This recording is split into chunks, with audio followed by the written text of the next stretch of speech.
Hello friends, तर आत्ता आपण बनवत आहोत इथे कांद्याची कुरकुरीत भजी.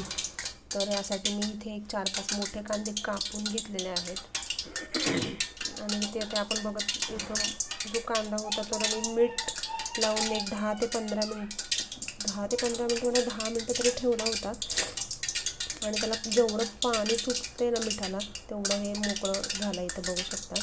आता मी चांगला मिक्स करून घ्यायचा आहे तो.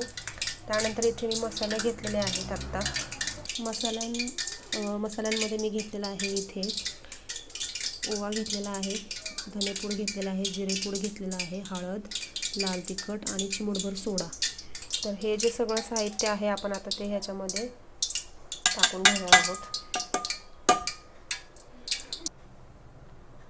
यातच मी 2-3 लसणच्या पाकळ्या आणि एक आल्याचा तुकडा आणि 2-3 हिरवी मिरची पण वाटून टाकलेली आहे आणि थोडंसं लाल तिखट टाकलेलं आहे. लाल तिखट तुम्ही तुमच्या अंदाजानुसार टाकू शकता किंवा कमी जास्त करू शकता तुम्हाला जसं हवे तसं.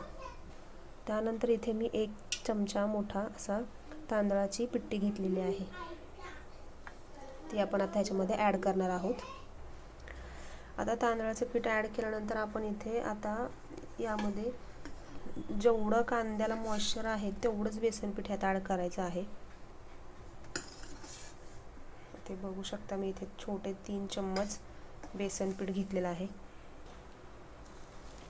हे आता आपल्याला चांगलं मिक्स करून घ्यायचं आहे.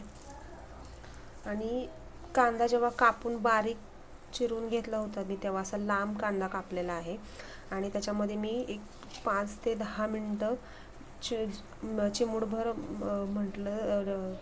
मीठ टाकलेलं आहे आणि ते कांदा मी झाकून ठेवला होता 1-5 मिनटं. जेवढं त्याला पाणी सुटता येईल तेवढं सुटलेलं होतं. त्याच्यातच मी हे बेसन टाकलेलं आहे. अंदाजे जेवढं लागेल तेवढं त्या पद्धतीने मी हे त्या पाण्यामध्येच कांद्याच्या भिजवलेलं आहे. हे बघा असं. इथे मी 1 मूठ म्हणजे एवढं असं फक्त पाण्याचा शिंपडा दिलेला आहे. पीठ चांगलं ओलसर व्हावं म्हणून आता जेवढं कांद्याला मॉइश्चर होतं तेवढ्यातच मी भिजवले आणि त्यानंतर इथे असं घट्ट झालेलं आहे बघा. आता त्याच्यामध्ये एक थोडंसं लागेल तसं थोडासा पाण्याचा शिंपडा द्यायचा आहे अजून आपल्याला. हे बघा असं हे पूर्ण आपण आता बेसन आहे ना इथे करून घेतलेलं आहे. जास्त आपल्याला पातळ बिलकुल करायचं नाही आहे. ह्या पद्धतीने आपल्याला हे असं दिसलं पाहिजे घट्ट, असं पडले पाहिजे. त्याच पद्धतीने करायचे बेसन आपल्याला. त्यानंतर आपण इथे आता कोथिंबीर घातलेली आहे कापून बारीक अशी. हे सगळं मी आता परत एकदा मिक्स करून घेते. इथे आता मी तेल गरम करायला ठेवले. त्यानंतर आपण आता इथे भजी सोडणार आहोत आतमध्ये. मीठ मी अगोदरच घातलं होतं, जसं जेवढा अंदाजे लागेल त्या पद्धतीने थोडंसं. आणि त्यानंतर मी वरतून बेसन पीठ जेव्हा आपण ॲड करणार आहोत ना त्याच्यानंतर जर लागलं तुम्हाला तर त्या अंदाजे तुम्ही बेसनच्या पिठाच्या अंदाजानुसार तुम्ही मीठ घालू शकता त्यामध्ये.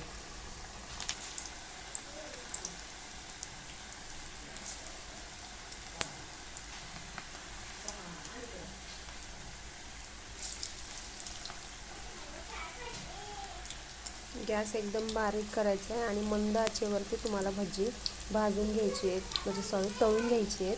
तर त्यामुळे काय होतं, आपला कच्चेपणा जो आहे तो पूर्णपणे नाहीसा होतो आणि भजी चांगली तळली जातात. हे बघा असे ब्राऊन कलर येईपर्यंत भजी छान तळून घ्यायची आहेत आपल्याला.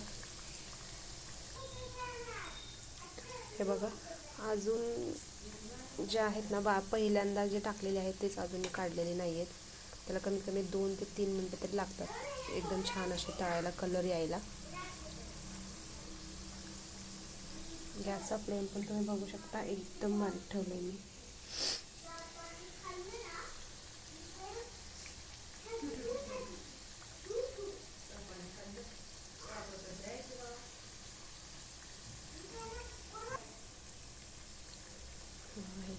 काढून घेते मी आता. पूर्णपणे शेड बघा कसा आला, एकदम ब्राऊन आला असा. गरमागरम कांदा भजी तयार आहेत. तुम्ही आता मिरची बरोबर मस्त खाऊ शकता. आणि किंवा मग तुम्ही शेजवान सॉस वगैरे किंवा मग मेयोनीज बरोबर सुद्धा खाऊ शकता. तर नक्की ट्राय करा. आपलं नवीन चॅनल आहे त्याला लाईक करा, शेअर करा, सबस्क्राईब करा. काही प्रॉब्लेम्स असेल तर कमेंट्स नक्की करा, उत्तर नक्की दिलं जाईल. धन्यवाद.